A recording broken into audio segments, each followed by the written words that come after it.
Hello, good people, and welcome to Hillbilly Cat History, where we explore the times, events, and people surrounding Elvis Presley. Thank you for choosing this video.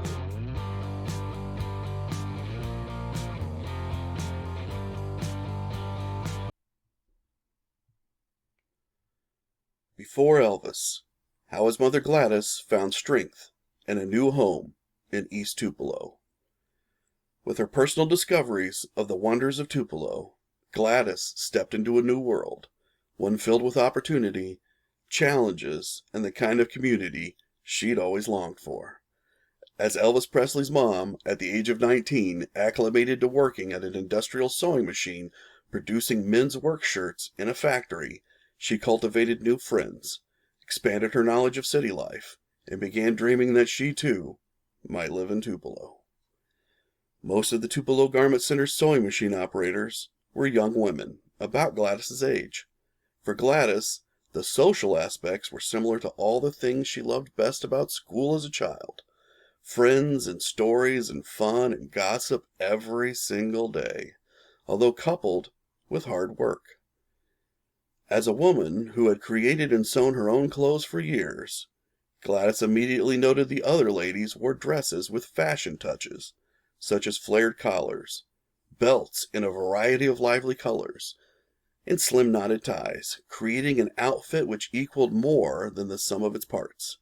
Utilizing some of her newly earned cash and her creative talents, Gladys quickly caught up with the fashion trends. But her creativity didn't end at the sewing machine. As she embraced the fashion and energy of Tupelo's working women, she also found something more lasting: friendship. Gladys became friends with several female co-workers who lived in East Tupelo, where the poorest of the Tupelo area residents could afford rent. Her new friends invited Gladys to their homes, where they accepted and treated her as an equal and a welcome guest.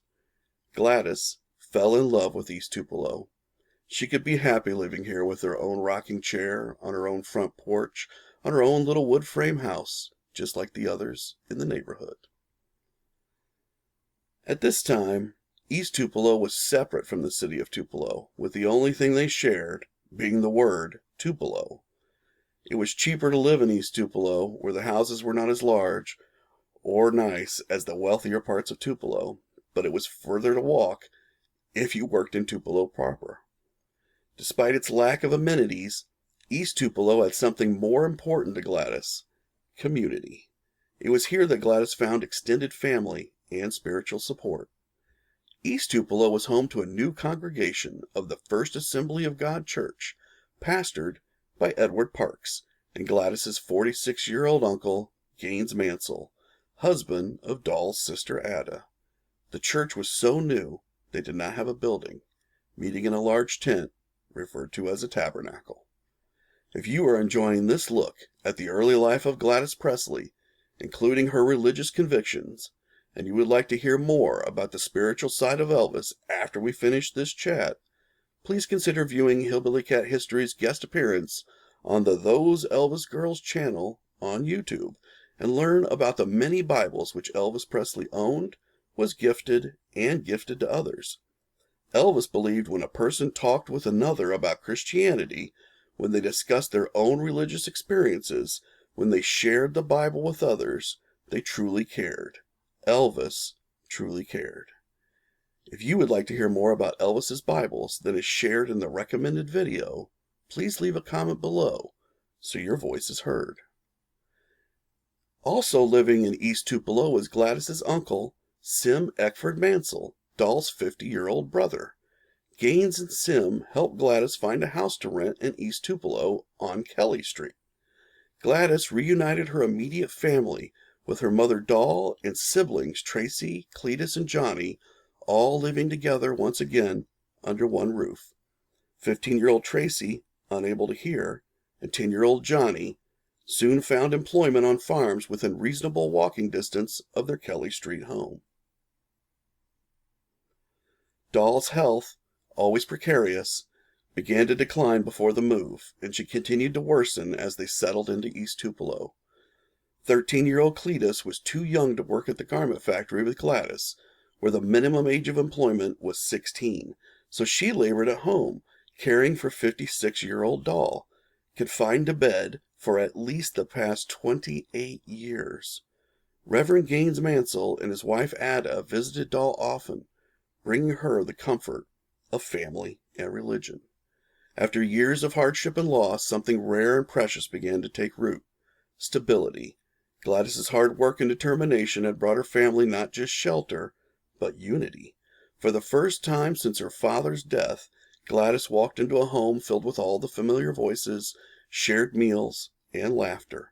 She had pulled them back together, not with grand gestures, but with quiet grit. It wasn't just survival, it was healing. Reunited with supporting extended family living in the neighborhood, with city comforts nearby, in a house almost exactly the same as every house they had ever lived, with no running water or electricity, the Smiths were happy again, probably for the first time since Bob Smith had passed. They were together again, as a family. Through the labor of her own two hands and the love of a few relatives, Gladys rescued herself from depression, earned steady money at a pace previously unknown to the Smiths, reunited her immediate family under one roof, and started her siblings on their own paths to self-sufficiency. Bob would have been so proud of his little girl. As Gladys settled into East Tupelo and reestablished life with her family, new relationships began to form, ones that would alter the course of not just her own personal history, but the history of the entire world. Among the people she met was a young, handsome local man who would soon take interest in her, a Presley. No, not that Presley. If you do not know the name of the Presley man who Gladys dated prior to Vernon, you owe it to yourself not to miss the next chat with Hillbilly Cat History. Subscribe today. Please comment, like, share, all those wonderful social media things, and always tell them Hillbilly Cat History sent you. Thank you for joining Hillbilly Cat History as we explored this piece of the Elvis Presley puzzle. Stop on by anytime so we can chat again.